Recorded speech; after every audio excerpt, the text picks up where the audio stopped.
خلفاء آتے گئے مگر نیشن سٹیٹ کا تصور نہیں تھا کہ جس اعتبار سے اب بنا. اب یہاں جمہوریت یہ کرتی ہے. دیکھیے دنیا کو ضرورت آپ کی ہے. کیوں میں کہتا ہوں دنیا میں اتنا ظلم ہے. دنیا ایک اچھے اخلاقی مورل اور ایتھیکل سٹینڈرڈ کی متلاشی ہے. بے چین ہے دنیا.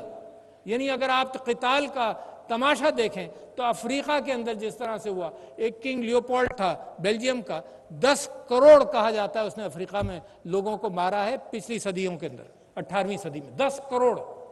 پھر دوسری جنگ عظیم, پھر پہلی جنگ عظیم, پھر لیٹن امریکہ, ساؤتھ امریکہ کا حال دیکھیں, مشرق وسطیٰ کا دیکھیں. مشرق وسطیٰ کی تو تکلیف ہمیں مسلسل ہے نا. آپ فار ایسٹ کا دیکھیں جہاں فلپائن, کمبوڈیا, لاؤس, ویتنام, جہاں برا حال ہوا. کیوں؟ کیونکہ جمہوریتوں کے اندر کوئی مورل اور ایتھیکل اینکر نہیں ہے. یہ جو اخلاقی اینکر ہے یہ میرا خدا ہے, میرا اللہ ہے جو یہ فرماتا ہے کہ اگر ایک انسان مرا تو انسانیت مر گئی, اور اگر ایک انسان کی جان بچا لی تو انسانیت کی جان بچا لی. یہ میرا اللہ کہتا ہے. یہ دنیا میں نہیں ہے. جمہوریتوں نے مل کر یہ کہا کہ تیل کے لیے ضرورت ہے کہ یہاں پر یہ کرو, مل کر کہا کہ جی فلانی جگہ جنگ کرو, تو جنگیں چل رہی ہیں, رکنے کا نام نہیں لیتی. تو دنیا کو ضرورت ہے آپ کی, مگر اس طرح کے مسلمان کی ضرورت نہیں ہے. یہ اس مسلمان کی ہے کہ جس کے لیے اللہ کہتا ہے کہ جنہوں نے نماز قائم کی, جنہوں نے غیب پر ایمان لے کر آئے, جنہوں نے پھر مما رزقناہم ینفقون کا. اسلام میں ارتکاز دولت زہر ہے. میرے نبی صلی اللہ علیہ وسلم نے اپنے قتل معاف کیے, بڑا درگزر کیا. میں سمجھتا ہوں کہ انیق صاحب, میں آپ سے گزارش کرتا ہوں, ابھی ذکر ہوا اس بات کا کہ انصار اور مہاجرین کو جوڑا میرے نبی صلی اللہ علیہ وسلم نے. قومیں جڑ کر بنتی ہیں, قومیں نفاق میں, قوموں کے اندر جب تفریق ہو قوم نہیں بنتی. تو میرے پاکستانی بھائیوں, بغیر جڑے ہوئے قوم نہیں بنے گی. یہ میرے اللہ کی نصیحت, میرے نبی نے جس انداز سے اس پر کام کیا, میرے پاکستانیوں کو بھی یہی کام کرنا پڑے گا, درگزر کرنا پڑے گا. حضور اکرم صلی اللہ علیہ وسلم کے درگزر کی بے انتہا مثالیں ہیں. کچھ اتفاق سے اگر یاد آ جائے تو ایک موقع ایسا تھا کہ انہوں نے فیصلہ کیا اپنے پھوپھیزاد بھائی کے سلسلے میں. کوئی فیصلہ آیا تو پھوپھیزاد بھائی کو کے حصے میں فیصلہ گیا, تو جو منافق تھا اس نے کہا دیکھا میں تو کہتا ہی تھا کہ تم اپنے خاندان کی فکر کرو گے. اور میرے نبی نے درگزر کیا. درگزر کے بغیر نہ گھر بنتا ہے بچوں کے ساتھ, نہ بھائیوں میں اتفاق ہوتا ہے, نہ خاندان اکٹھا ہوتا ہے, نہ قبیلے اکٹھا ہوتے ہیں, نہ قومیں اکٹھا ہوتی ہیں. درگزر بنیاد ہے قوم کو اکٹھا کرنے کا. اس کے ساتھ پھر جب معیشت کے اندر ارتکاز دولت کی میں نے آپ سے بات کی, یہ پاکستان ترقی نہیں کر سکتا بغیر درگزر کے. اور آپ کو یہ بھی یاد ہے, یہ بھی ذہن میں رکھیے گا کہ طاقت جو ہے وہ خراب کرتی ہے. میرے ملک اشتر کو حضرت علی نے خط لکھا, حضرت عمر نے گورنر بصرے کو خط لکھا, بصرہ جو تھے گورنر وہاں کے, ان کو خط لکھا اور پوری کھینچ دی بات کہ جی انصاف معاشرے میں. دیکھو دو ہی چیزوں سے چلے گا. میں یہ بات بڑی پرانی ہے. سقراط سے کسی نے پوچھا جی معاشرے کیسے بنتے ہیں, اس نے کہا تجارت سے بنے گا, اور اس نے کہا پھر دوسرے کہ مشاورت سے بنے گا, اور تیسرے لوگوں نے کہا اس پر بن جائے گا. اس نے کہا نہیں, یہ جو آئیڈینٹی ہے, اس کو تھائموس نام دیا, یہ جو آئیڈینٹی ہے, جو انسانیت ہے, جو ویژن قوم کہیں سے اٹھاتی ہے, اس کے بغیر کوئی قوم نہیں بنتی. تو تجارت اپنی جگہ پر, مشاورت اپنی جگہ پر, اور اس کے ساتھ ساتھ ایک ویژن جو میرے نبی صلی اللہ علیہ وسلم اللہ کا پیغام لے کر آئے.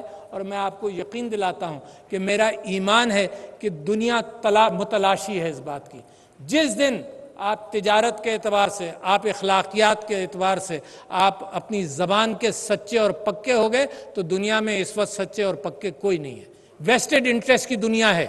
اس ویسٹڈ انٹرسٹ کی دنیا کے اندر آپ کے پاس ہیرا ہے, آپ کا علم اور آپ کی وراثت, اور یہ ہیرا ہم نے بند کر کے رکھا ہوا ہے. کوئی ریاست مسلمانوں کی ایسے نہیں ہے جو ایک ایگزمپلری اسٹیٹ بن کر یہ دکھا سکے کہ دیکھو یہ لوگ ہیں. اور اس اس پاکستان کی ترقی کے اندر بے انتہا ضروری ہے کہ انصاف کا وہ نظام ہو. تو میں آپ سے کہہ رہا تھا کہ حضرت عمر نے گورنر بصرہ کو خط لکھا اور اس میں کہا کہ دیکھو انصاف کرو، سب کو برابر کرنا. ایک دوسرے یہ کہ مسافر اگر آئے تو اس کا فیصلہ جلدی کرنا. تیسرے یہ کہ غریب آدمی آئے تو اس کو انکریج کرو کہ بات تو کر سکے وہ.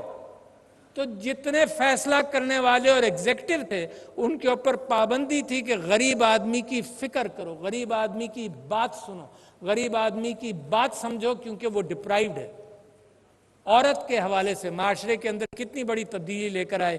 اللہ سبحانہ و تعالیٰ نے وراثت دی، اور آپ کو تعجب ہوگا کہ پاکستان کے میں ابھی بھی عورت کو وراثت دینے میں بخیل ہیں لوگ. جو اتنا بڑا انصاف میرے نبی صلی اللہ علیہ وسلم نے اور اللہ سبحانہ و تعالیٰ نے کہا.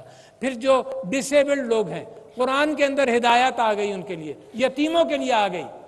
پھر وہ الحکم تھا، الحکم ثانی قرطبہ کے اندر ہے جی، تو اس کا محل بڑھنا تھا. تو ایک بڑھیا تھی، اس نے اپنی جگہ اس کو بیچنے سے انکار کر دیا.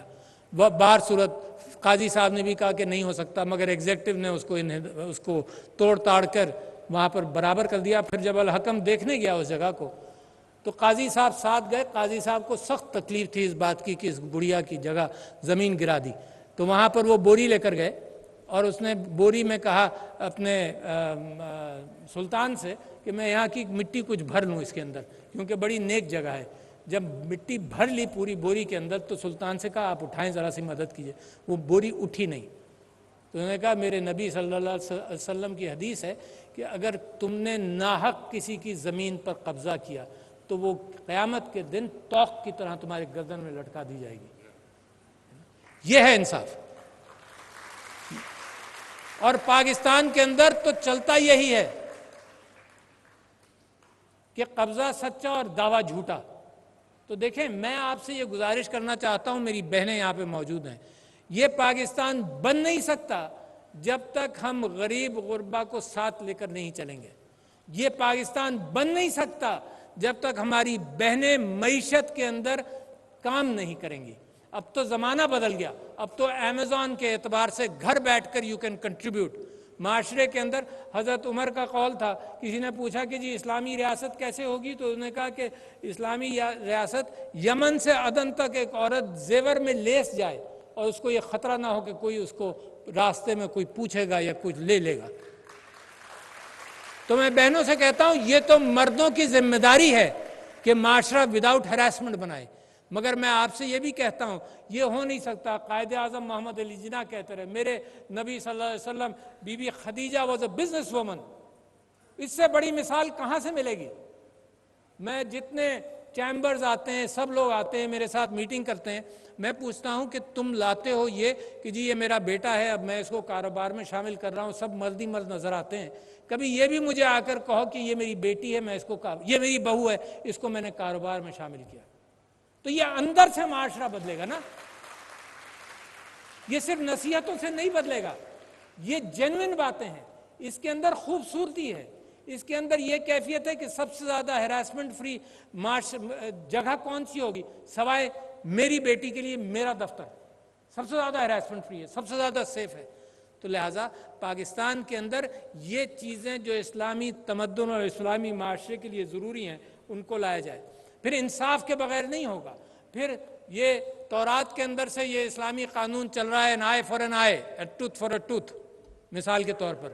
مگر میرے نبی صلی اللہ علیہ وسلم نے، حضرت عیسیٰ نے دوسرا ایک رحم دلی کا جذبہ دیا. انہوں نے کہا جی کوئی ایک تھپڑ مارے تو دوسرا گال حاضر کر دو تاکہ معاشرے کے اندر تناؤ ختم ہو.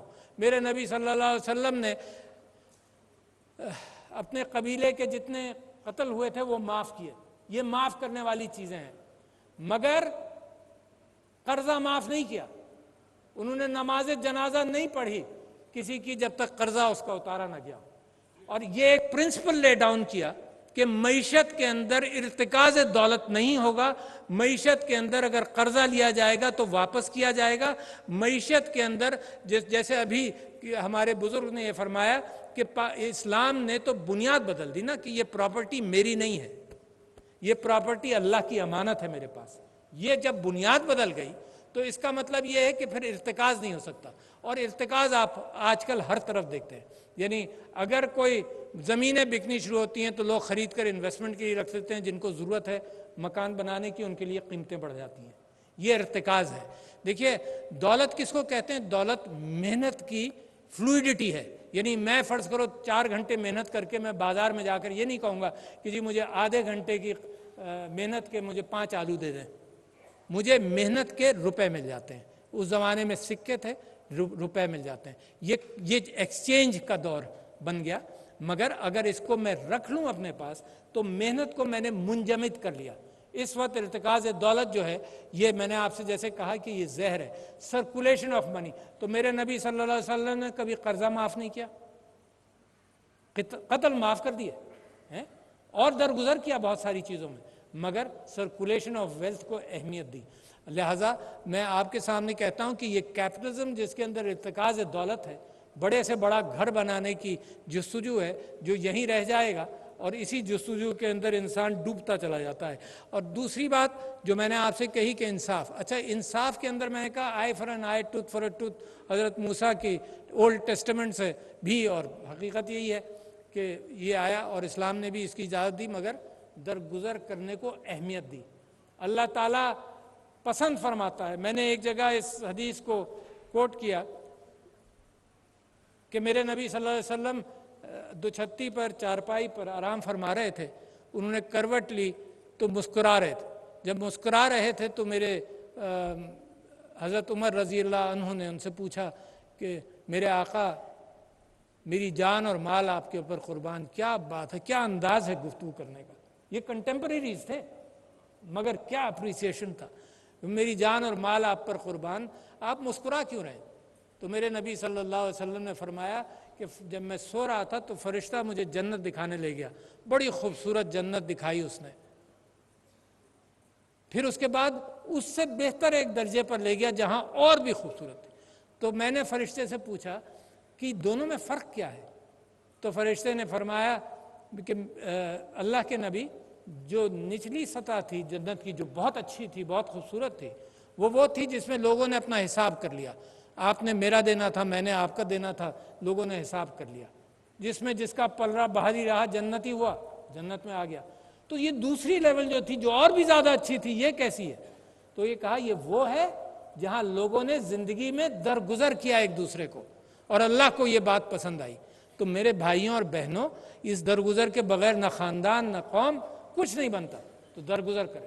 اور پھر حضرت علی کے اوپر ان کے ساتھ ایک واقعہ جڑا ہوا ہے کہ وہ کسی جنگ کے اندر کسی کو مارنے جا رہے تھے، اس نے تھوک دیا.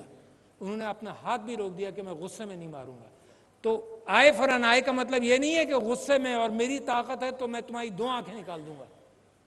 یہاں تو حال ہی یہی ہے. تکبر کا حال یہ ہے کہ تکبر کے اندر لوگ کہتے ہیں تمہیں معلوم نہیں تم نے کس کے اوپر ہاتھ ڈالا ہے.